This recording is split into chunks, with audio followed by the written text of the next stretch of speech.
अस्सलाम वालेकुम। Good morning show के साथ मैं हूं आपकी होस्ट सनम खोखर और मेरे साथ हैं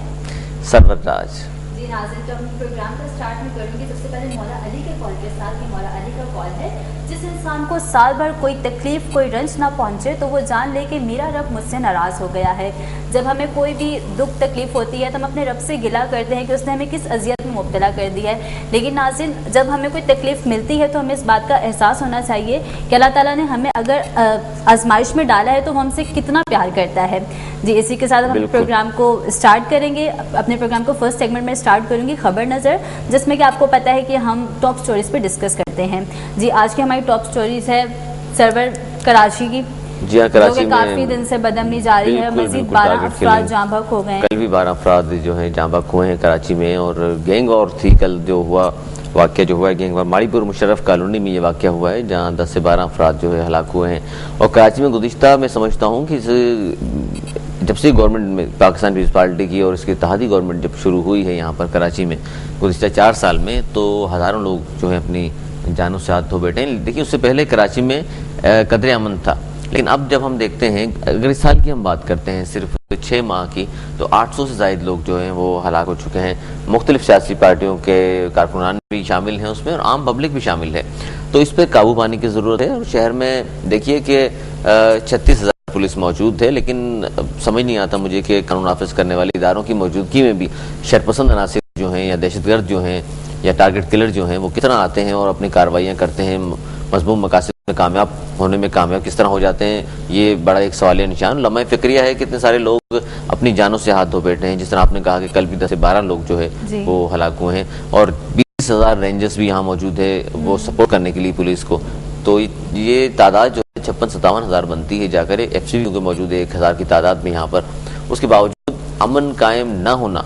ये मैं समझता हूँ कि एक बहुत बड़ा सवालिया निशान है। और मैं समझता हूँ कि अगर इनके पस पर्दा अवामी का जायज़ा लिया जाए और कि कौन से अनासिर कार फरमा हैं बदअमनी फैलाने में, तो मैं समझता हूँ बड़ी एक मुनज़्ज़म साजिश है, जिसके तहत कराची चूँकि हब भी है मईशत का, 70% रेवेन्यू जो है कराची से जाता है और पूरे मुल्क में इस्तेमाल होता है, ज़ाहिर पूरे मुल्क से चलता है। उसके बाद अगर इस तरह की सिचुएशन पैदा कर दी जाए कराची में और इस तरह ख़ास तौर पर लोगों को टारगेट करके बाकायदा तौर पर और चेज़ करके उनको हलाक किया जाए या मारा जाए, और जिसमें सबसे बड़ा मैं समझता हूँ कि हैरत अंगेज़ बात है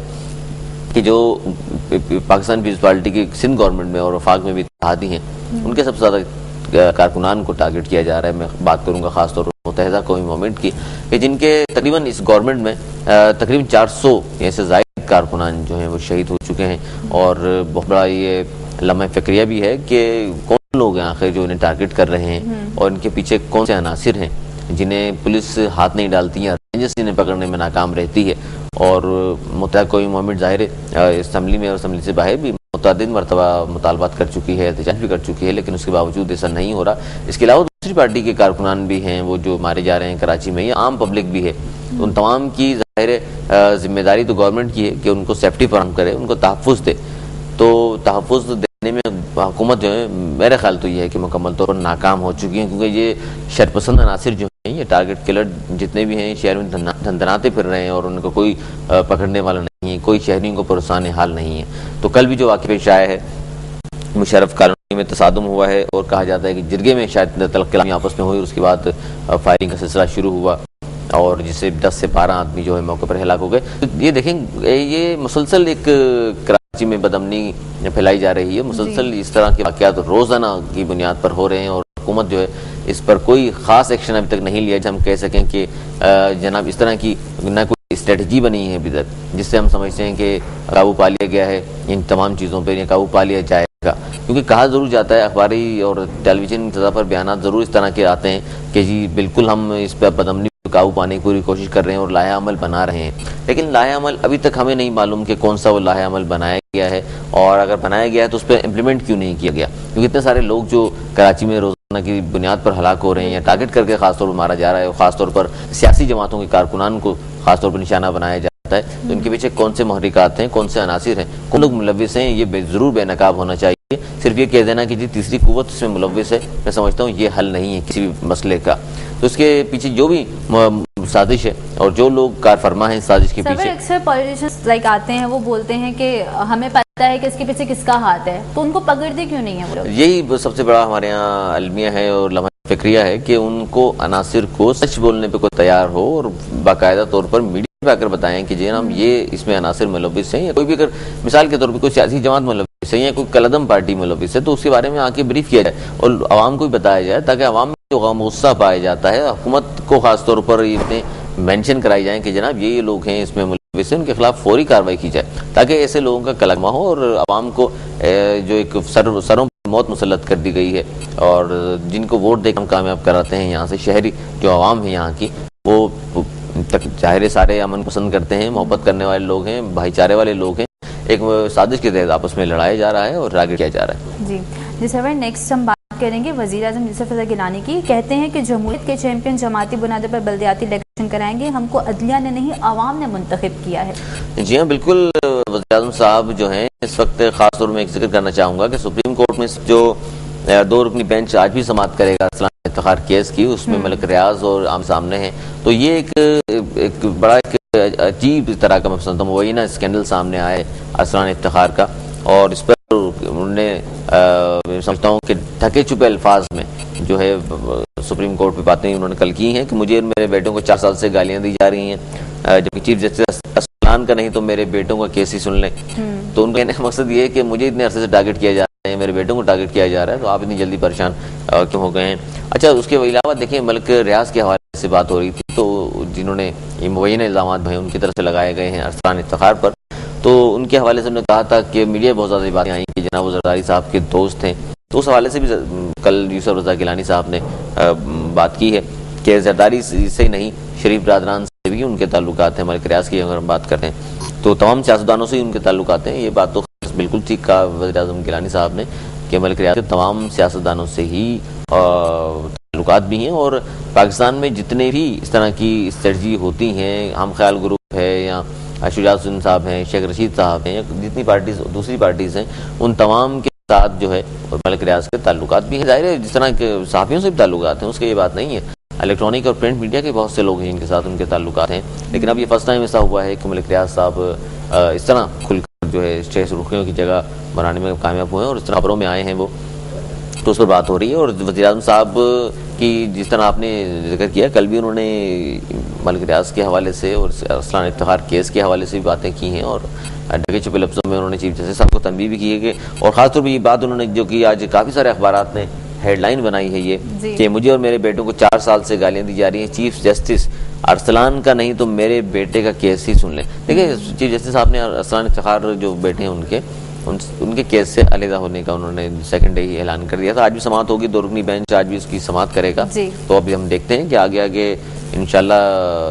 कहते हैं ना बिल्ली थैले से बाहर आ जाएगी, पता चल जाएगा कि कौन गिल्टी है इसमें और कौन मुल्जिम है और कौन मुजरिम है और कितनी सदाकत है इल्ज़ामात में। अभी तो मुबैना स्कैंडल ये सामने आया है और इस पर अभी तो हायरिंग चल रही है। जी सर, अब कुछ बात हम करेंगे बजट के हवाले से कि सिंध और बलोचिस्तान में 2012 और 13 का सरप्लस बजट आज पेश किया जाएगा। बजट का मजमूई हजम 1.5 खरब से ज़ायद होने का इम्कान। जी हाँ, मजमूई बल्कि मैं बताऊँ आपको कि 5 खरब 64 अरब और 72 करोड़ के लगभग कहा जा रहा है कि ये बजट जो है पेश किया जाएगा, और वज़ीर ख़जाना सिंध जो है मुराद अली शाह साहब वो पेश करेंगे, और बजट में आमदनी का तखमीना 5 खरब से ज़ायद लगाया गया। इस तरह ये बजट 3 अरब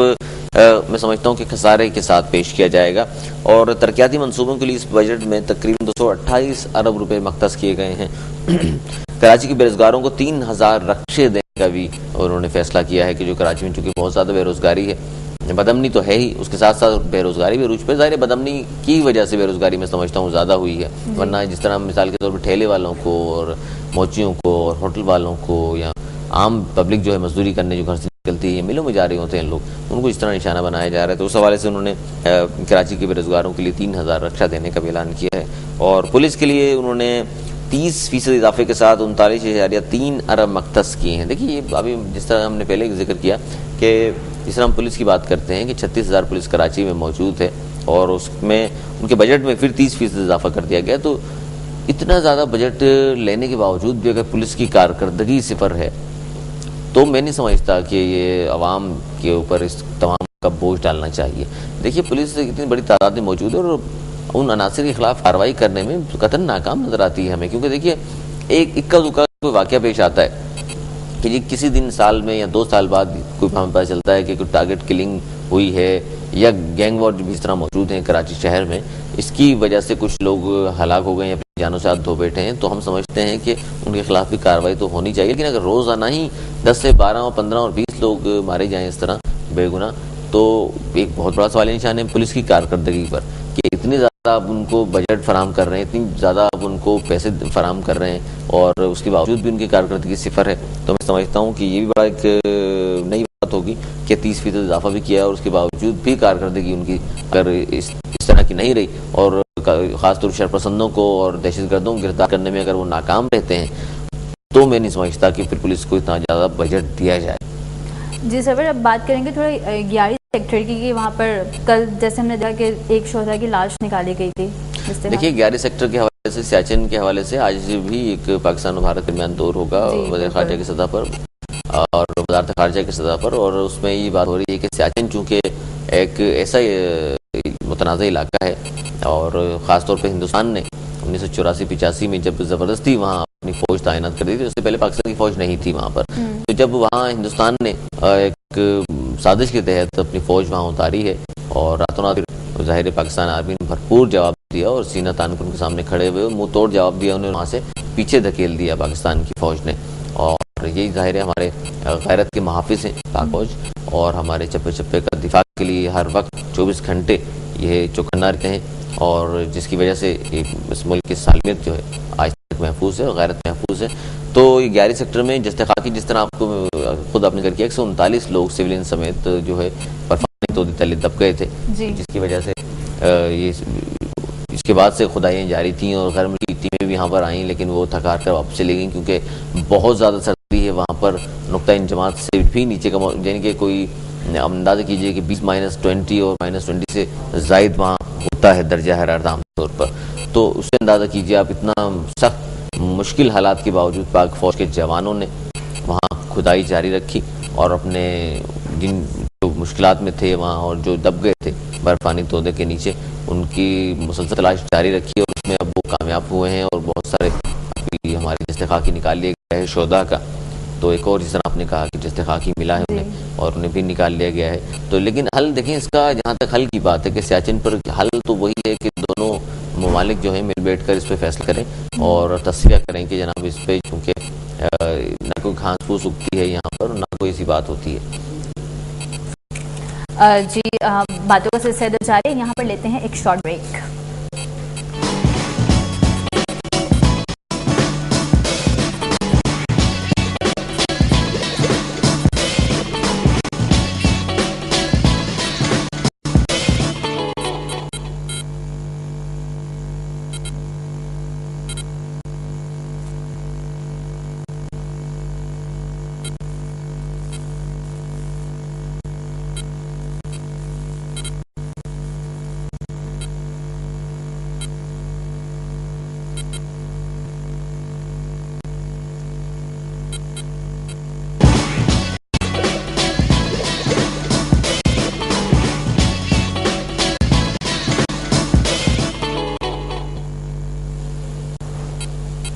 ویلکم بیک ناظرین, ایک مرتبہ پھر خوش آمدید کہتے ہیں مارننگ شو میں, اور اب ہمارے ساتھ موجود ہیں جو گیسٹ, ان کا میں تعارف کرانا چاہوں گا آپ سب سے پہلے کہ ممبر قومی اسمبلی ہیں متحدہ قومی موومنٹ اور سابق ناظم لانڈی ٹاؤن جناب آصف حسین صاحب ہمارے ساتھ تشریف رکھتے ہیں. کیسے ہیں آصف بھائی؟ خیریت سے ہیں آپ؟ اچھا آصف بھائی, سب سے پہلے تو میں ابھی جو دوسری پاکستان چیمپئنز لیگ ہوئی ہے اس کے کامیاب انعقاد پر پوری انڈس ٹیم کی طرف سے مبارکباد پیش کرتا ہوں آپ کو. اچھا آصف بھائی, سب سے پہلے یہ بتائیے کہ اتنے بڑے پیمانے پر ٹورنامنٹ کرانے کا خیال اور اتنے شہر کے حالات خراب کیسے آئے آپ کو؟ دیکھیں بیسکلی ہمارے پاس جو ہے جو ایکٹیویٹیز ہیں وہ بڑی لمیٹڈ ہوتی چلی جا رہی ہیں, اور جب آپ جو ہے اس وقت اخبارات کو اگر صبح پڑھتے ہیں یا ٹی وی آن کرتے ہیں تو آپ کے پاس ساری نگیٹو خبریں جو ہے وہ نظر آ رہی ہوتی ہیں کہ جی شہر میں یہ ہو گیا, اتنے ہلاکتیں ہو گئیں, ملک میں یہ صورتحال ہے, اس طرح کی چیزیں کنٹینیو رہیں. پچھلے 2 سال پہلے سٹی ناظم مصطفیٰ کمال بھائی نے جو ہے پروگرام یہاں پر کرکٹ کے حوالے سے شروع